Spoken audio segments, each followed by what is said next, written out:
Bonjour chers internautes, c'est Il Pastore pour une courte vidéo d'un texte œcuménique.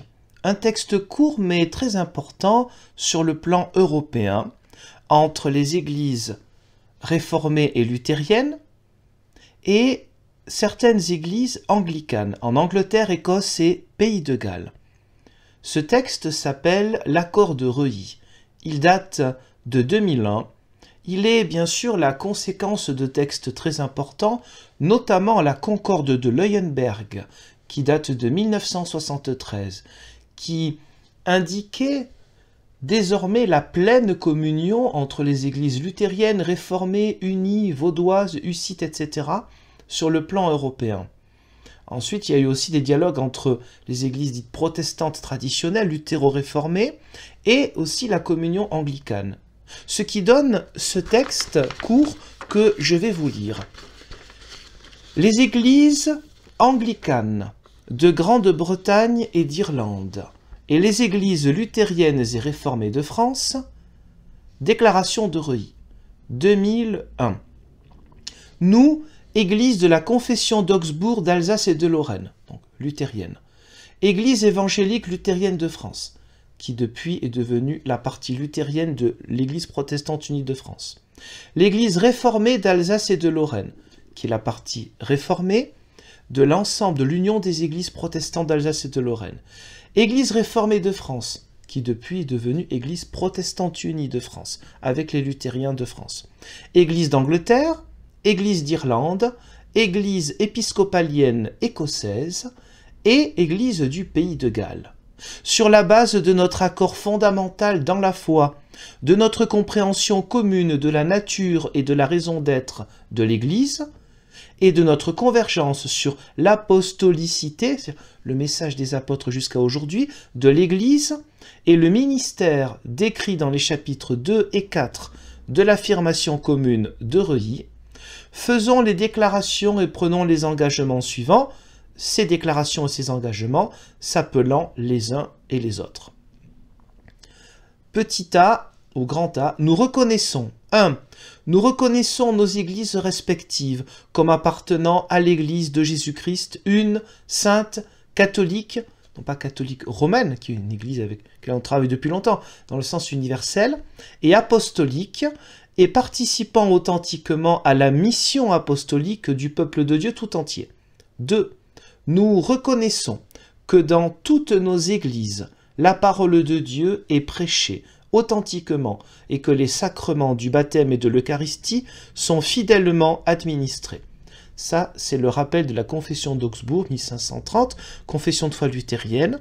Rappel aussi des articles de l'article 19 des 39 articles de foi, ça c'est la communion anglicane, toujours les grands textes du XVIe siècle, et la Concorde de Leuenberg, ce fameux accord important, très important, de pleine communion de 1973.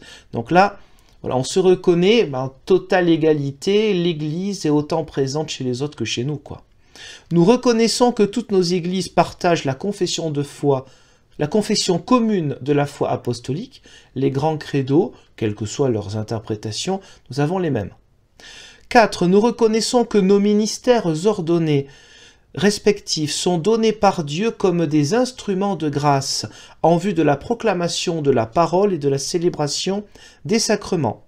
Donc là, il y a une différence entre l'importance capitale du ministère des évêques, ministère épiscopal, chez les anglicans, son côté un petit peu différent chez les luthériens et l'absence de cette compréhension personnelle d'un ministère épiscopal, d'un évêque, c'est plutôt une vision plus collégiale dans les églises réformées. Ces différences-là ne posent pas ou ne posent plus de problème. 4.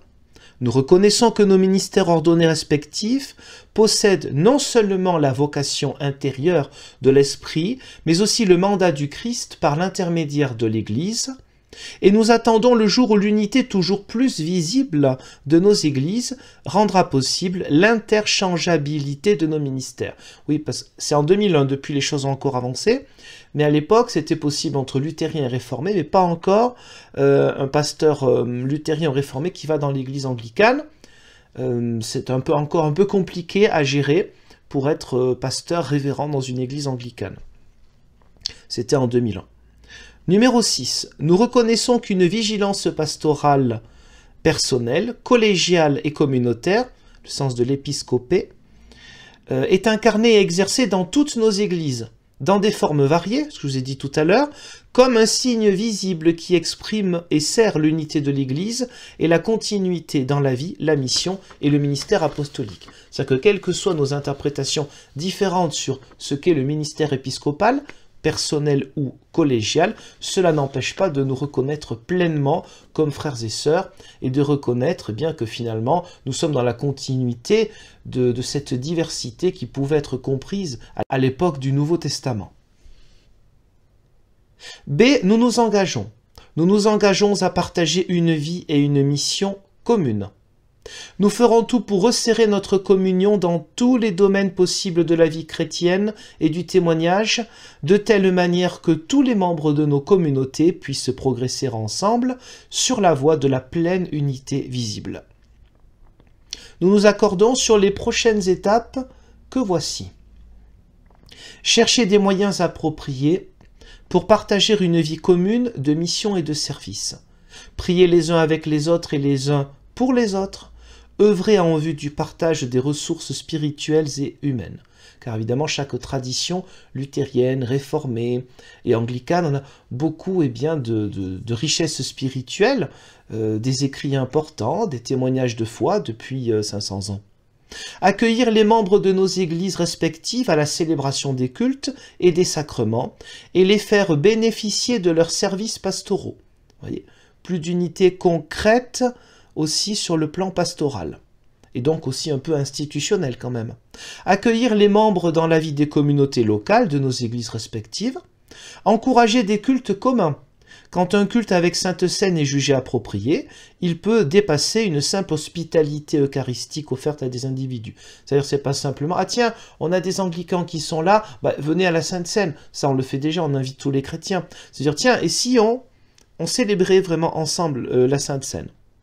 La participation de ministres ordonnés reflètera la présence de 2 ou plusieurs églises qui expriment leur étroite unité dans la foi et le baptême, et montrera que nous nous efforçons de rendre encore plus visible l'unité de l'Église, une, sainte, catholique et apostolique.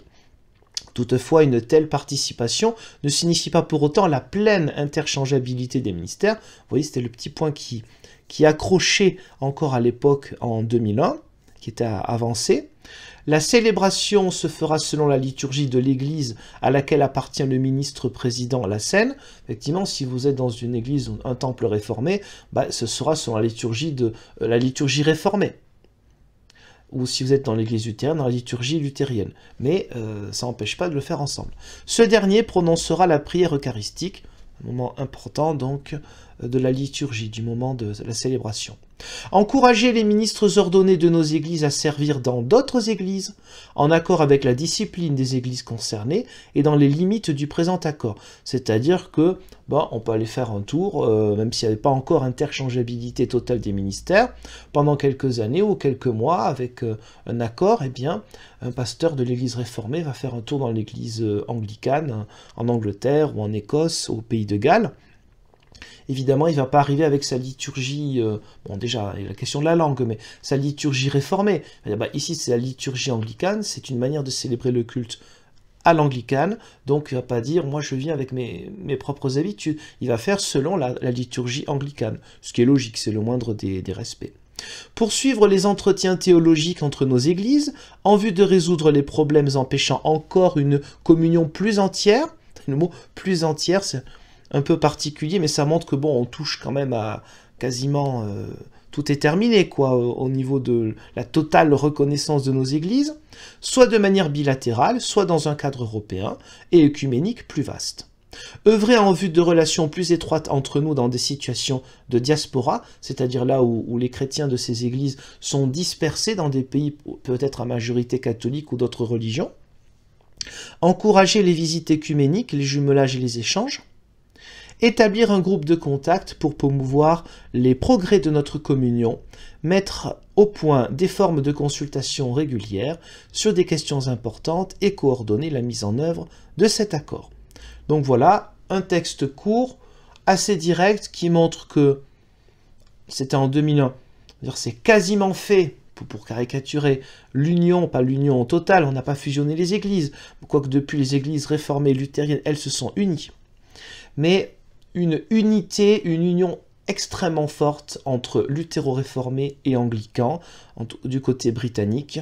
Et donc ce genre d'accord, il existe dans énormément de pays au niveau donc mondial, pas seulement en Europe, mais aussi au niveau mondial. Voilà ce petit texte pour nous montrer, une fois de plus, l'importance du dialogue sur des décennies, qui fait qu'il y a plus d'unité, pas seulement sur le plan théologique qui peut paraître abstrait, mais sur le côté concret de la vie des croyants, quand ils sont par exemple dans un pays où il n'y a pas leur église, eh bien ils voient une autre église protestante avec laquelle ils ont des accords, et donc bien sûr ils vont participer à la Sainte Seine, ils pourront s'engager dans la vie de l'église, même si ce n'est pas leur tradition ecclésiale d'origine. Exemple précis parmi d'autres. Je vous remercie pour le visionnage de cette vidéo et je vous dis, Dieu voulant, à une prochaine. Au revoir.